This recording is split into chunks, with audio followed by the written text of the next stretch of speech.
Assalamualaikum warahmatullahi wabarakatuh. Oke, selamat siang buat kalian yang nonton siang. Selamat pagi, ya kapanpun lah kalian nonton, dimanapun berada. Oke, baik ya. Jadi kali ini tuh, ini ada yang nanya gitu ya, sama saya gitu.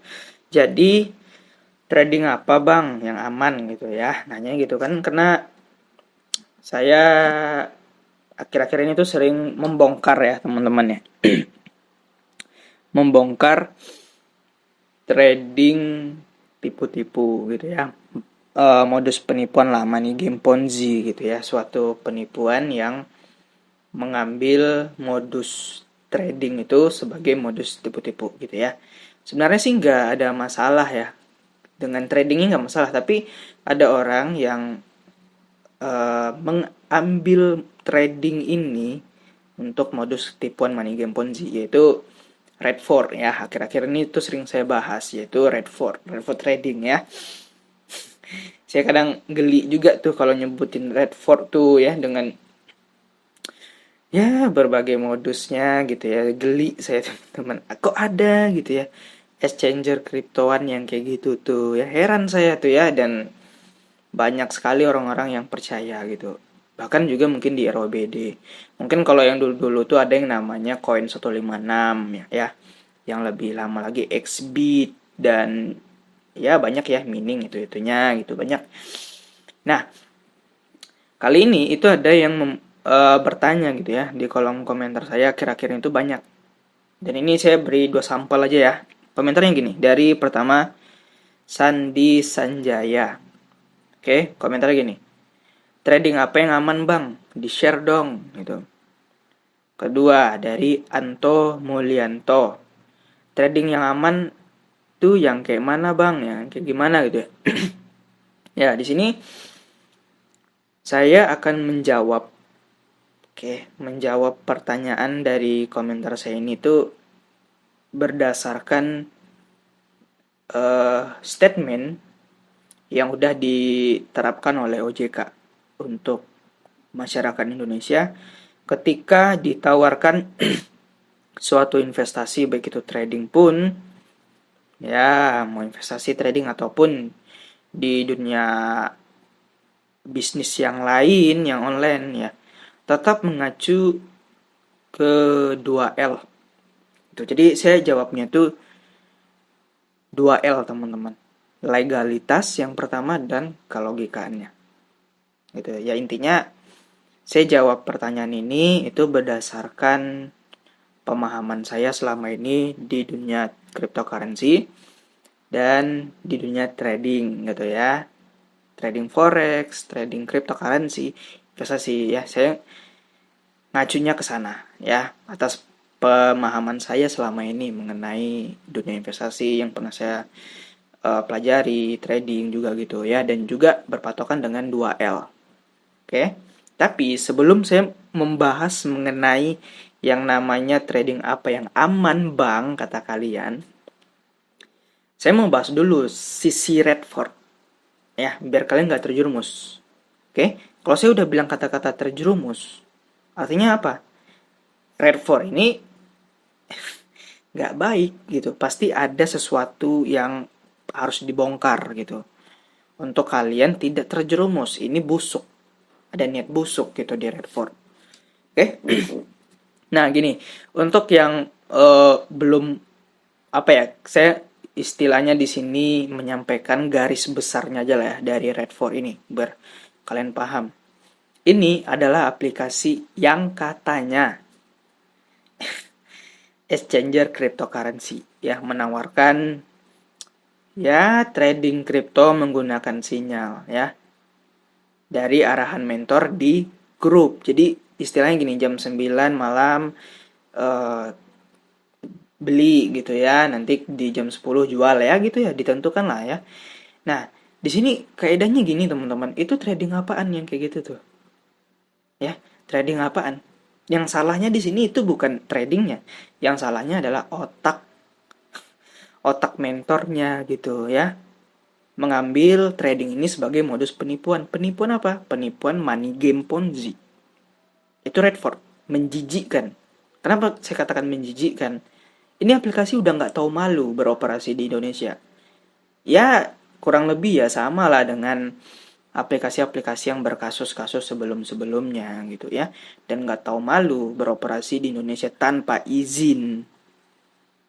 Ya, makanya saya katakan ini penipuan. Dan juga Satgas Waspada Investasi pun, SWI, Satgas Waspada Investasi dari OJK, ya, dan bekerja sama dengan beberapa kementerian yang lainnya seperti Kominfo, itu udah menyatakan Red4 ini ilegal, dan Heart of Hope-nya yang mengafiliasikan Red4, ya, ibaratnya kalau di Binomo ini kayak Indra Kents. Nah, itu udah dinyatakan juga ilegal, ya, yayasannya itu Heart of Hope yang mengafiliasikan Red4.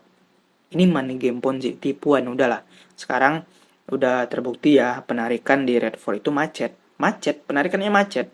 Itu udah istilahnya tradisi, ya, tradisi dari money game skema ponzi. Kalau udah macet penarikan, ya udah, itu pasti banyak berdatangan alibi-alibi, suruh deposit. Kan terbukti sekarang ada REDT tuh, suruh deposit, dan tradisi ending akhir ceritanya scam. Scam itu, ya, scam itu bukan tutup. Mana ada exchanger kripto pakai acara tutup-tutupan tanpa membayar orang. Kalaupun memang tutup, setidaknya uang orang dibalikin dulu sebelum dia tutup perusahaannya, gitulah, ya, supaya tidak ada kasus penggelapan uang gitu, ya. Jadi teman-teman, ini jelas tipuan platform ini, ya. Scam itu artinya penipuan. Itu kan bahasa Inggris, scam itu. Scam itu artinya adalah penipuan, ya, yang diambil dari kata bahasa Inggris scam, yang diartikan ke Indonesia penipuan. Jadi banyak tuh yang menyalahartikan, ya, menyalahartikan scam itu bukan penipuan. Itu kalian tuh dibodoh-bodohi dan digoblok-gobloki sama mentor dan leader kalian, ya. Ini udah jelas tipuan. Nah, sekarang gini, ya, saya akan membahas, ya, untuk kalian yang nanya trading apa yang aman bang, gitu ya. Ya, nggak salah juga sih kalian nanya seperti itu. Ya, memang ada, ya. Memang ada jasa trading cryptocurrency yang diperuntukkan untuk orang melakukan trading gitu ya. Jadi istilahnya gini lah kata-kata untuk saya. Di sekian banyak, ya, trading yang udah legal di Indonesia, kenapa gitu ya pemain Red4 ya mau terjerumus ke Red4 gitu. Ya, saya pun udah nggak heran gitu ya ketika ada orang, ya, yang jiwa akut bermain ponzi-nya itu udah nggak heran ya. Kadang dari money game satu pindah ke money game yang lainnya gitu ya. Saya akui gitu ya, mereka itu buta legalitas ya, sebenarnya bukan buta ya. Nggak peduli gitu ya, nggak peduli legalitas. Yang penting dapat uang banyak ya, saya akui money game skema ponzi itu dapat uangnya banyak, tapi di kata banyaknya dapat uang itu lebih banyak yang ditipu ketimbang orang yang diuntungkan. Ya, ini kalau kalian dapat uang dari skema Ponzi, Red4, dan lain-lain dulu ROBD, itu kalian udah dikatakan penipu juga. Penipu juga. Kalian menikmati hasil uang dari orang yang melakukan deposit. Namanya skema Ponzi. Itu kalian tuh ya udah merasakan uang orang yang sengsara. Uang orang yang merasa kehilangan. Gitu, oke? Oke, jadi kita balik ke pertanyaan yang tadi ya, dari Sandi Sanjaya sama Anto Mulyanto. Trading apa bang yang aman gitu ya? Saya kan udah katakan dari tadi ya, saya jawabnya itu berdasarkan pengetahuan saya dan juga berdasarkan regulator terkait cryptocurrency. Juga pengetahuan saya di dunia kripto, dunia tradingan, sepengetahuan saya. Jadi buat yang juga lebih tahu ketimbang saya, silahkan klik di kolom komentar. Ya, tapi dengan catatan jangan sok-sok tahu. Oke? Dalam arti kata sama tuh kayak mentor-mentor Ponzi ya, yang dia itu sosok tahu kayak Redford tuh dia sosok tahu, padahal ini ilegal udah. Kalau udah ilegal pasti salah. Kalau ilegal, sesuatu yang udah ilegal diagung-agungkan, ya saya rasa itu komplotan, ya dia salah gitu. Oke, saya kan ngacunya ke 2 L. L pertama, oke. Sebelum 2 L gini lah. Menurut saya, secara pribadi, tidak ada trading yang aman. Iya, tidak ada trading yang aman. Menurut saya gitu ya. Karena kalau benaran-benaran trading, ya, aplikasi yang menawarkan jasa trading itu nggak ada yang menjanjikan keuntungan. Otomatis kalau dia menjanjikan keuntungan itu pasti aman ya kan. Jadi nggak ada trading yang aman karena yang namanya trading tuh menurut saya tuh kayak kripto lah ya. Kita bahas instrumennya yaitu kripto. Kripto itu menurut saya ya teman-teman ya, itu merupakan instrumen yang berbahaya. Contohnya gini, dulu harga Bitcoin itu udah sampai 900 jutaan. Lah, sekarang jadi 300 juta. Artinya apa? Tidak ada investasi cryptocurrency yang aman.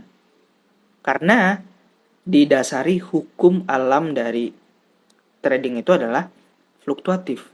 Teman-teman bisa untung seuntung-untungnya, ya, bisa rugi serugi-ruginya dalam hitungan menit. Jadi nggak ada trading yang aman. Kalau kita bahas dari kelogikaannya, ya kan, karena tadi kan 2 L. L pertama legalitas, nanti saya bahas L yang kedua logika. Saya jadi bahas yang kedua dulu timbang yang pertama. Tuh. Jadi tidak ada trading yang menjanjikan keamanan. Tapi ya, tapi nih, jika ada trading, aplikasi trading yang menjanjikan keuntungan sekian persen per hari, per jam trading lagi kayak Redford nih, itu udah dipastikan itu broker tuh nggak benar. Nggak benar. Karena kripto apaan gitu ya, yang menjanjikan keuntungan dan grafiknya itu bisa dianalisis akurat tiap hari. Trading apaan? Instrumen kripto apaan? Bitcoin, Ethereum. Lagian pun yang ditradingkan sama Redford ini pun koin antah berantah. Kenapa nggak tradingin Bitcoin? Tapi di tempat yang udah legal. Itu Indodax, Pintu, banyak tuh yang lain tuh. Jadi kalau kaedah pertama yang bisa menjawab pertanyaan kalian itu secara logika, tidak ada trading yang aman gitu. Tidak ada. Kalau aman itu exchange-nya yang ditanyakan. Crypto exchange-nya yang dipertanyakan. Jadi kalau ada yang bilang, ini trading aman, bisa menjanjikan keuntungan sekian-sekian, fix, itu nggak aman. Kalau dia promosinya seperti itu ya, kalau promosinya seperti itu tuh nggak aman. Beda ya sama yang udah benar-benaran crypto exchange. Ya, kalau dia tuh nggak menjanjikan keuntungan. Ya, nggak menjanjikan keuntungan. Paling dia update berita Bitcoin naik nih. Update berita setelah naiknya harga Bitcoin. Tapi dia bukan memberikan berita itu sebelum jauh-jauh hari Bitcoin naik gitu ya. Jadi tidak adalah istilahnya tuh exchange crypto yang menjanjikan keuntungan aman tuh nggak ada. Nggak ada teman-teman. Kalau ada fix itu exchange-nya dipertanyakan. Contohnya kayak Redford, ROBD, Coin 156 kalau dulu namanya Xbit. Banyak modus money game Ponzi itu banyak yang trading, banyak. Saya nggak bisa nyebutinnya satu persatu. Banyak teman-teman dari dulu. Nah, dari L yang kedua, legalitas. Nah, kalau kita bahas legalitas, ini bisa kita kategorikan aman. Kita bisa bicara tentang keamanan suatu trading, bisa. Contoh, ya, disclaimer dulu ya dari awal ya, saya bahasnya ini berdasarkan pengetahuan saya. Legalitas. Kalian bisa nilai ROBD yang udah scam. Bahkan untuk Revert juga ini akan scam. Itu memiliki katanya legalitas MSB. Oke, legalitas MSB yang gak jelas tuh. Ya, bukan apa ya, bukan sepertinya hukum ataupun kementerian dari Amerika sana yang memegang legalitas dari cryptocurrency. Bukan istilahnya bukan kayak Bapeptinya Indonesia gitu ya. Jadi nggak ada legalitas, istilahnya gitulah ya. Jadi Redford ini nggak ada legalitas.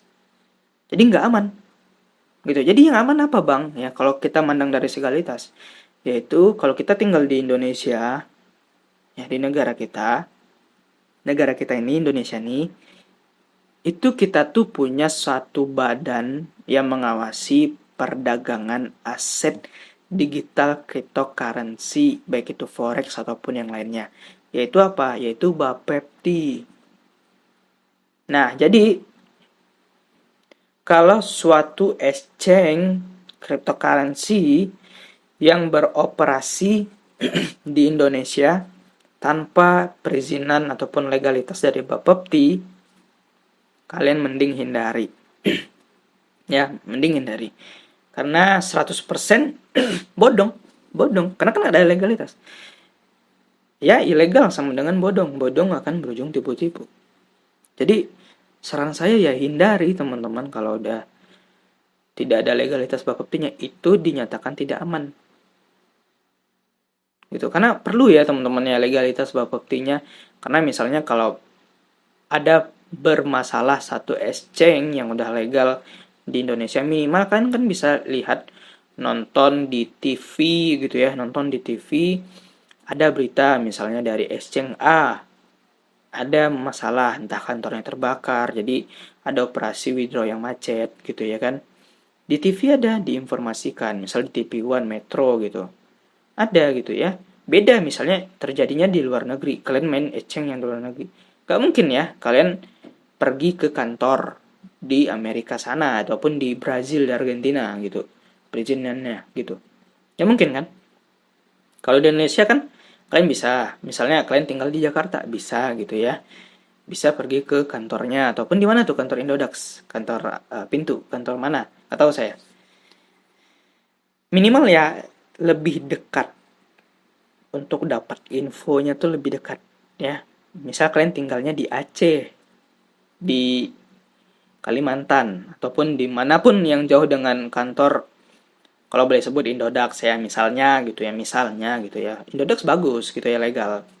Misalnya ada terjadi nih dengan Indodax yang uh, apa ya berefek terhadap withdraw kalian, minimal kan kalian bisa lihat informasi-informasi di TV nasional yang memberitakan tentang crypto exchange itu gitu ya. Jadi kan saya kan jawab dari dua sisi, legalitas dan logis gitu ya. Jadi kalau kita bicara tentang logisnya, tidak ada exchange crypto yang menjanjikan keamanan. Tapi kalau kita bahas dari legalitas, itu ada yang aman, yaitu legalitasnya gitu. Nah, sorry, tadi saya mau bahas yang ke logisannya gitu ya. Ibaratnya gini, kalian kan itu kan kripto tuh aset kalian ya, aset digital. Kalian sama seperti contohnya kayak punya aset kripto tuh seperti sepeda motor. Ya anggapannya aja lah ya, kan kripto tuh digital. Kalau aset real kalian seperti sepeda motor, kalian mau jual sepeda motor kalian, kalian mau jual nih, kalian mau jual sama seseorang, otomatis orang itu pasti minta surat-surat yang meyakinkan motor ini resmi, seperti STNK, pajaknya lancar gitu ya kan. Jadi orang percaya mau beli sama kalian. Ya, beda halnya cerita ketika kalian jual motor ilegal, bodong, tidak ada surat-suratnya. Pasti orang-orang itu yang mau beli, ya, pasti menolak. Kalaupun ia mau beli, pasti harganya turun. Seperti itulah perdagangan yang terjadi di Redford ini tanpa izin, tanpa legalitas. Dan motor itu kalau kalian bawa, ya, dibawa sama yang pembeli. Pembeli ini ketangkap sama polisi. Pasti dia menceritakan dapat motornya dari mana? Ya dari kalian. Dia beli dari kalian. Seperti itu. Ya. Jadi nanti kalian bisa jadi tersangka. Mana tahu ini motor hasil maling. Bisa gitu. Bisa. Nah, sama ibaratnya kayak di Redford. Redford, ya, money game Ponzi. Kalian punya leader. Ketika kalian bermasalah, dituntut sama bawahan kalian yang udah kalian undang, Ya kan? Kalian pasti panik, kalian pasti minta pertanggungjawaban sama yang di atas kalian lagi. Seperti itu sampai atasnya. Kalaupun iya kalian main tunggal, kalian ketipu, kalian jadi penuntut. Ya pokoknya ini suram gitu. Kalau mereka kan bilang ini bisnis online, ya bisnis online yang suram di trading Redford ini gitu ya. Jadi saya tuh bahas dari dua sisi tadi ya teman-teman ya, legalitas dan logis gitu. Kalau kita bahas dari logis, tidak ada kripto yang aman, tapi kalau kita bicara legalitas, ada yang aman, itu yang legal gitu. Oke, terima kasih untuk yang nonton udah sejauh menit ini ya. Saya harap kalian tetap dalam keadaan sehat, tidak ditipu dan didungui, terutama dengan aplikasi tipu-tipu ya, dalam hal yang sekarang ini Redford. Terima kasih. Assalamualaikum warahmatullahi wabarakatuh.